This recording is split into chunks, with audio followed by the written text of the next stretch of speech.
আসসালামু আলাইকুম viewers, welcome to my channel জান্নাত রেইনবো টিউব। কালো ভুনা হোক বা কালা ভুনা, যেটাই হোক না কেন, আমাদের সকলের কাছে খুবই প্রিয় একটি খাবার।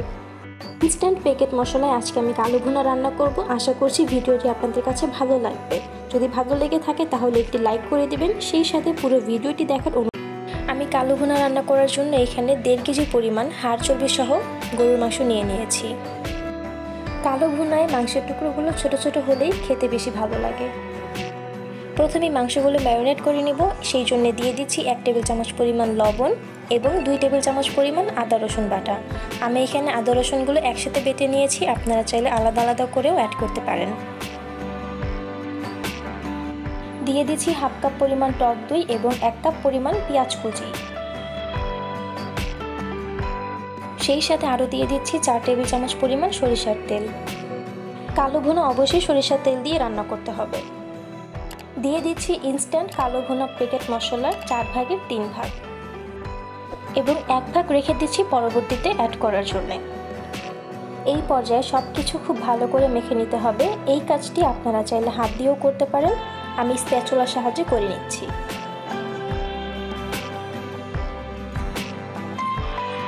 সেই সাথে আরও দিয়ে দিচ্ছি 2 টেবিল চামচ পরিমাণ টমেটো সস এবং 2 টেবিল চামচ পরিমাণ সয়া সস।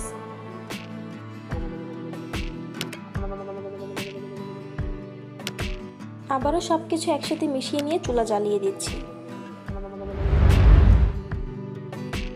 হাই হিটে 4 থেকে 5 মিনিট রান্না করে নেব, তারপর চুলার আঁচ একেবারে লোতে করে ঢাকনা দিয়ে ঢেকে রেখে দেব। মাঝে মাঝে ঢাকনা উঠিয়ে চেক করে নিতে হবে।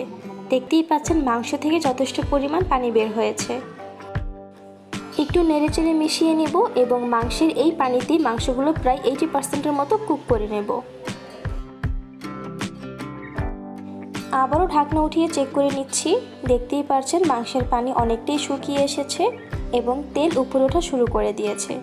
নেড়েচেড়ে মিশিয়ে আবারও ঢাকনা দিয়ে একেবারে লো আঁচে ঢেকে রেখে দেব, যতক্ষণ না পর্যন্ত মাংসের এই অবশিষ্ট পানিগুলো পুরোপুরি শুকিয়ে তেল উপরে ভেসে উঠছে।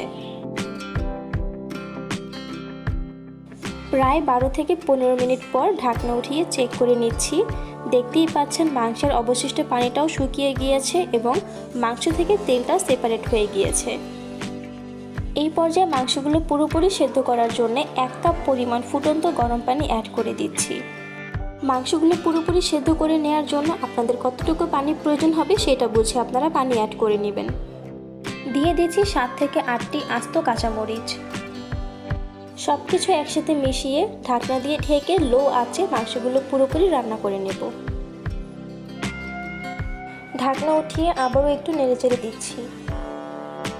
এরই মাঝে মাংসগুলো পুরোপুরি সেদ্ধ হয়ে গিয়েছে। কালো ভুনা রান্না করার ক্ষেত্রে অবশ্যই একটা বিষয় মাথায় রাখতে হবে, যাতে করে মাংসের মধ্যে কোনো প্রকার পানি না থাকে। তাই আমি আবারও ঢাকনা দিয়ে মাংসের এই পানিগুলো পুরোপুরি শুকিয়ে নিচ্ছি। মাংসগুলো পারফেক্টলি সেদ্ধ হয়ে গিয়েছে। মাংস রান্না পুরোপুরি হয়ে গিয়েছে। এখন মাংসগুলো বাগার দিয়ে নেব, তাই চুলা থেকে নামিয়ে রাখছি। চুলে একটি প্যান বসিয়ে দিয়েছি, প্যানের মধ্যে 3 টেবিল চামচ পরিমাণ সরিষার তেল অ্যাড করে দিয়েছি। সেই সাথে দিয়ে দিচ্ছি 3 টেবিল চামচ পরিমাণ পেঁয়াজ কুচি। পেঁয়াজগুলো হালকা একটু ভেজে নিয়ে অ্যাড করে দিব 2 টেবিল চামচ পরিমাণ রসুন কুচি। রসুন এবং পেঁয়াজ কুচিগুলো খুব ভালো করে সফট হওয়া পর্যন্ত ভেজে নেব। পেঁয়াজ এবং রসুন কুচিগুলো অনেকটাই সফট হয়ে এসেছে। এই পর্যায়ে অ্যাড করে দিচ্ছি 8টি আস্ত শুকনো মরিচ। এখন সব কিছু খুব ভালো করে ব্রাউন হওয়া পর্যন্ত ভেজে নেব। পেঁয়াজ মরিচগুলো খুব ভালো করে ভেজে নেওয়া হয়ে গিয়েছে। এখন এর মধ্যে দিয়ে দিচ্ছি রান্না করে রাখা মাংস থেকে কিছু পরিমাণ মাংস। সব কিছু একসাথে মিশিয়ে লো আঁচে ঢাকনা দিয়ে ঢেকে রেখে দেব 2 থেকে 3 মিনিটের জন্য। এর ফলে বাগারের ফ্লেভারটা খুব সুন্দরভাবে মাংসের মধ্যে ছড়িয়ে পড়বে। প্রায় 3 মিনিট পর বাগারের মিশ্রণটি মাংসের মধ্যে ঢেলে দিচ্ছি। দিয়ে দিচ্ছি প্রথমে রেখে দেয়া প্যাকেটের সেই মশলাগুলো।